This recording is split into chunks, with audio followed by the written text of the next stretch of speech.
Bienvenue dans ce nouvel épisode. Aujourd'hui, je t'invite à voyager à travers le temps, à la rencontre d'un penseur qui a littéralement façonné la manière dont nous pensons, ressentons et comprenons le monde. Aristote, philosophe, scientifique, observateur passionné de la nature humaine, Aristote n'a cessé de questionner la réalité, la vérité et surtout notre place dans l'univers. Nous allons découvrir comment ces idées, vieilles de plus de 2000 ans, résonnent encore aujourd'hui dans notre quotidien, dans nos choix, nos émotions et notre quête de sens. Prépare-toi à ouvrir grand les yeux et l'esprit.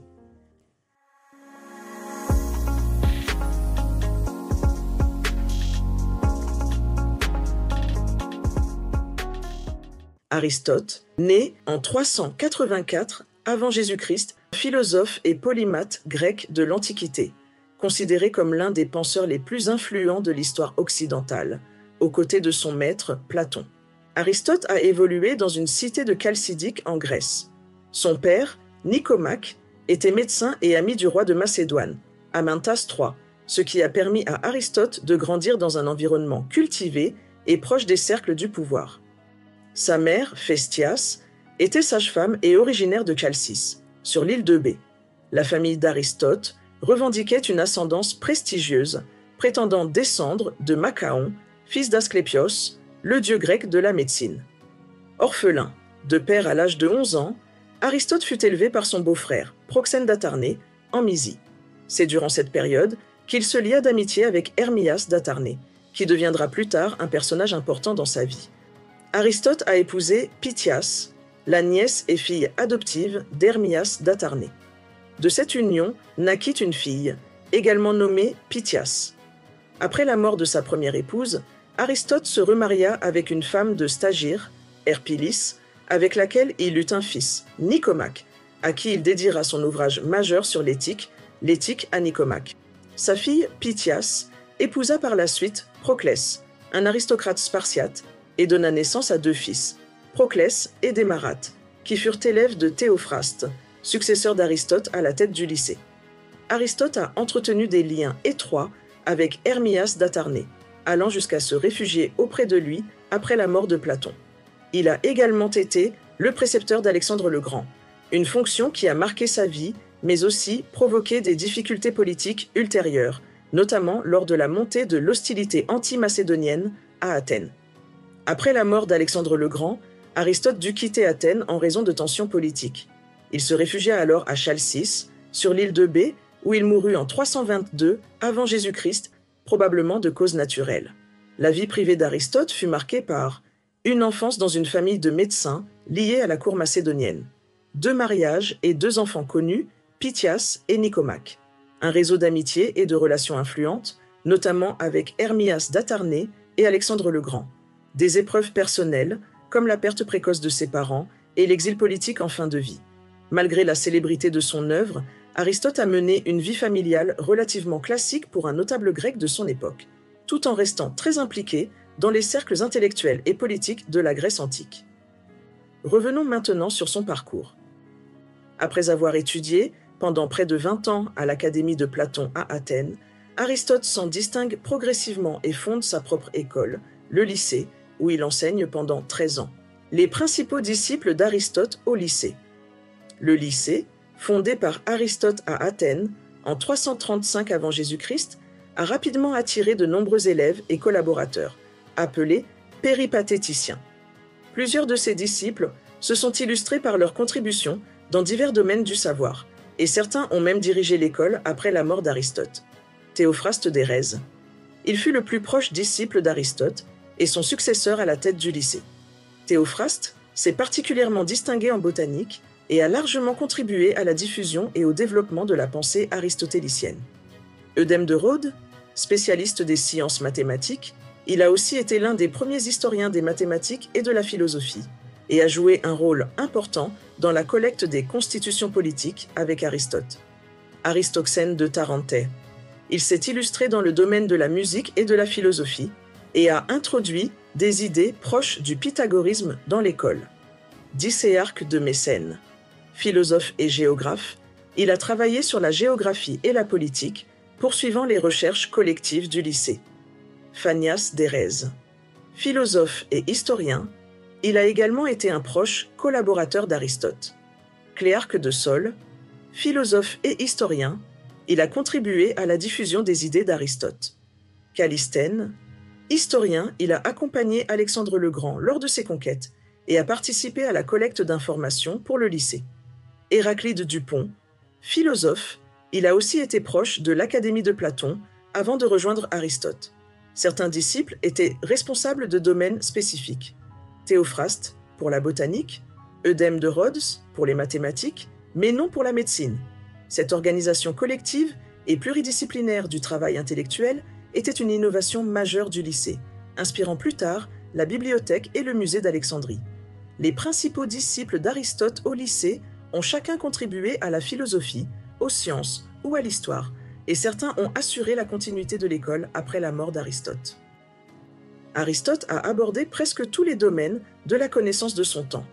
Biologie, physique, métaphysique, logique, poétique, politique, rhétorique, éthique et même économie.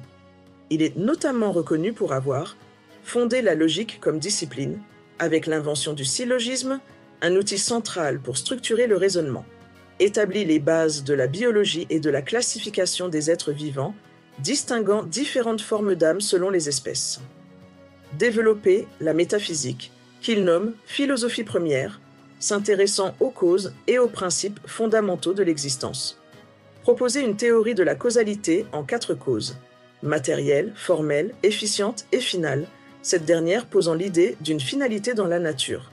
Articuler la politique et l'éthique autour de la recherche du bonheur et de la bonne vie, considérant la démocratie comme la forme la plus accomplie de société. Influencer durablement la philosophie occidentale, islamique et juive, notamment au Moyen-Âge, où l'aristotélisme devient la référence des universités et des penseurs chrétiens et musulmans. Sa pensée se caractérise par une approche empirique. Pour Aristote, la connaissance commence par l'expérience sensible et l'observation du réel, contrairement à Platon qui privilégiait le monde des idées. Il a ainsi posé les premiers jalons de la méthode scientifique et du raisonnement logique, tout en cherchant à organiser et classer le savoir humain. Aristote est l'un des rares penseurs de l'Antiquité à avoir exploré presque tous les domaines de connaissance de son époque. Sa pensée se distingue par une classification rigoureuse des savoirs qui a profondément marqué la philosophie et la science occidentale. Voici les principaux domaines qu'il a abordés. Biologie et sciences naturelles. Il est considéré comme le père de la biologie et de la zoologie, ayant mené des observations et des classifications systématiques des êtres vivants. Physique. Aristote a étudié les phénomènes naturels, le mouvement, l'espace, le temps, et a posé les bases de la physique en tant que science de la nature. Métaphysique.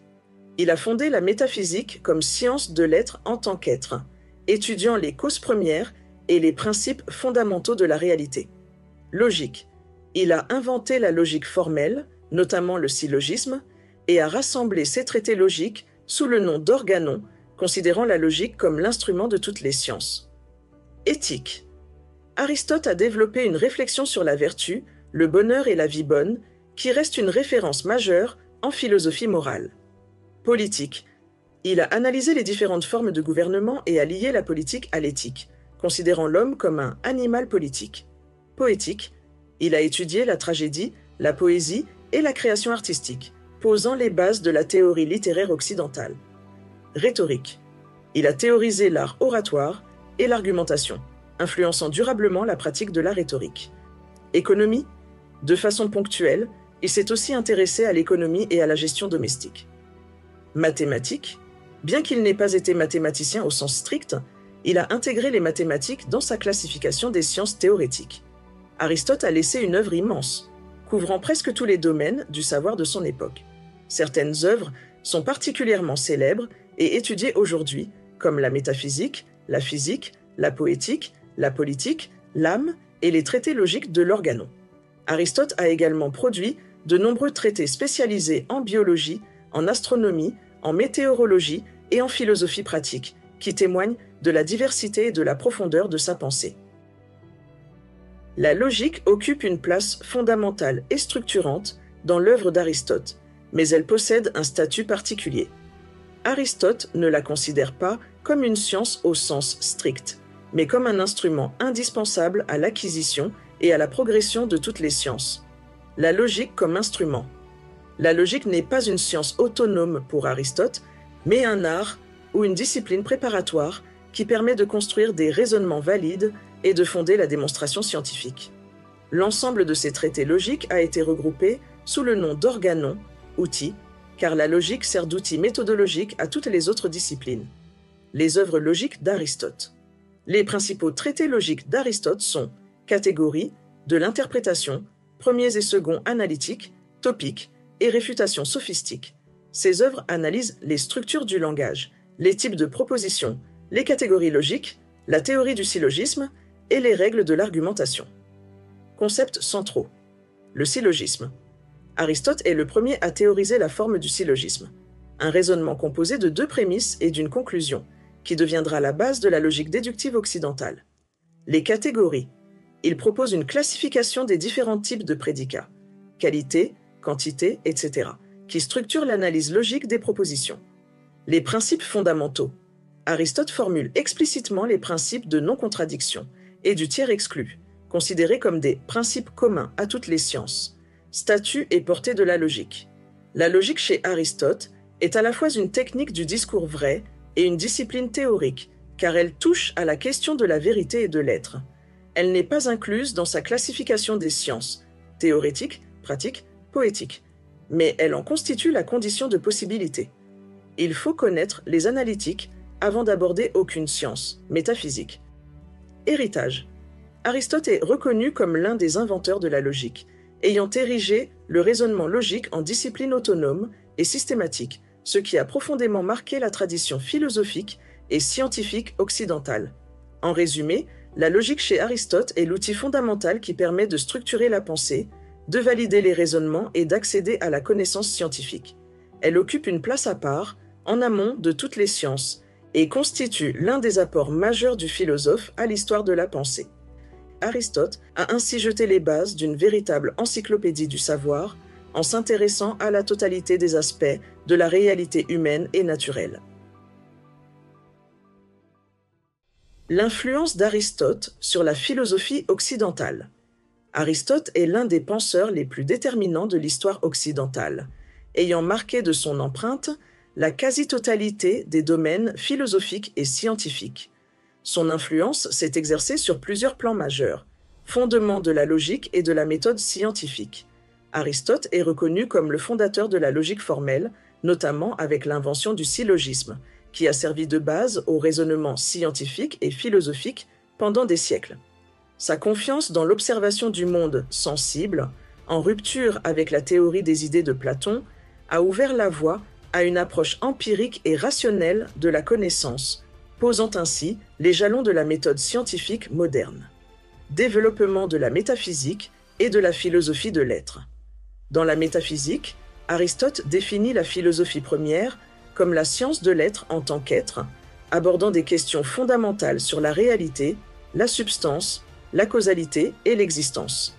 Sa théorie des quatre causes, matérielle, formelle, efficiente, finale, structure encore aujourd'hui la réflexion sur l'explication des phénomènes naturels et humains, éthique, politique et notion du bien commun. L'éthique d'Aristote, centrée sur la vertu comme juste milieu et sur la recherche du bonheur, eudaimonia, a profondément influencé la morale occidentale, notamment à travers la notion de prudence, phronésis, et la valorisation de la mesure. Sa philosophie politique, qui considère la cité comme une entité naturelle orientée vers le bien commun, a jeté les bases de la pensée politique occidentale et continue d'inspirer les débats sur la justice, la citoyenneté et l'organisation sociale. Influence sur la pensée médiévale, la scolastique et la théologie. Redécouvert au Moyen Âge, grâce aux traductions arabes et latines, Aristote devient la référence centrale des universités médiévales et de la scolastique, notamment sous l'impulsion de Thomas d'Aquin, qui intègre sa philosophie à la théologie chrétienne. Cette intégration a permis une articulation durable entre raison et foi, et a structuré la pensée occidentale jusqu'à la Renaissance et au-delà. Héritage dans les sciences, la littérature et la pensée contemporaine. Aristote a posé les bases de nombreuses disciplines: biologie, physique, logique, rhétorique, poétique, linguistique, anthropologie.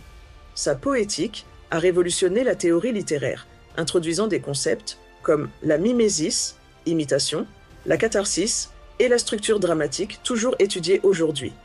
Son influence se prolonge dans la philosophie contemporaine, aussi bien dans les sciences naturelles que sociales, et dans la réflexion sur le bien commun et la nature de la réalité. Diffusion et actualité de sa pensée. Les œuvres d'Aristote ont été diffusées et étudiées en Grèce, puis redécouvertes au Moyen Âge et à la Renaissance, façonnant l'éducation, la pensée scientifique et philosophique de l'Occident jusqu'à nos jours. Sa méthode de raisonnement, sa rigueur analytique et son ouverture à l'expérience sensible restent des références majeures dans la formation de l'esprit critique et scientifique. Aristote a profondément structuré la philosophie occidentale en fondant la logique, la métaphysique, l'éthique, la politique et de nombreuses sciences, tout en instaurant une méthode de pensée basée sur l'observation, l'analyse et la recherche du bien commun. Son héritage traverse les siècles et continue d'inspirer la réflexion contemporaine dans de multiples domaines. Voilà, nous arrivons au terme de notre exploration du monde d'Aristote. J'espère que cet épisode t'a permis de voir à quel point ses réflexions, ses méthodes et sa curiosité insatiable peuvent nous inspirer, encore aujourd'hui, à mieux comprendre qui nous sommes et comment nous pouvons vivre une vie plus consciente et plus authentique. N'oublie pas, la philosophie n'est pas réservée aux livres anciens ou aux salles de classe. Elle est une invitation à questionner, à observer, à dialoguer avec soi-même et avec les autres pour avancer sur le chemin de la connaissance de soi et du monde. Continue à te poser des questions, tu peux aussi me les poser en commentaire si tu le souhaites. On va poursuivre notre voyage au cœur de l'humain. Je te remercie pour ton écoute et espère que cet épisode t'a aidé à prendre conscience de tes forces et de ce qu'il te faut améliorer. N'hésite pas à le partager si tu connais quelqu'un qui en a besoin. Pour continuer sur cette belle lancée, je t'invite à écouter la vidéo suivante. À très vite. Pour finir, je sais que je ne sais rien, cherchons ensemble pour en savoir plus.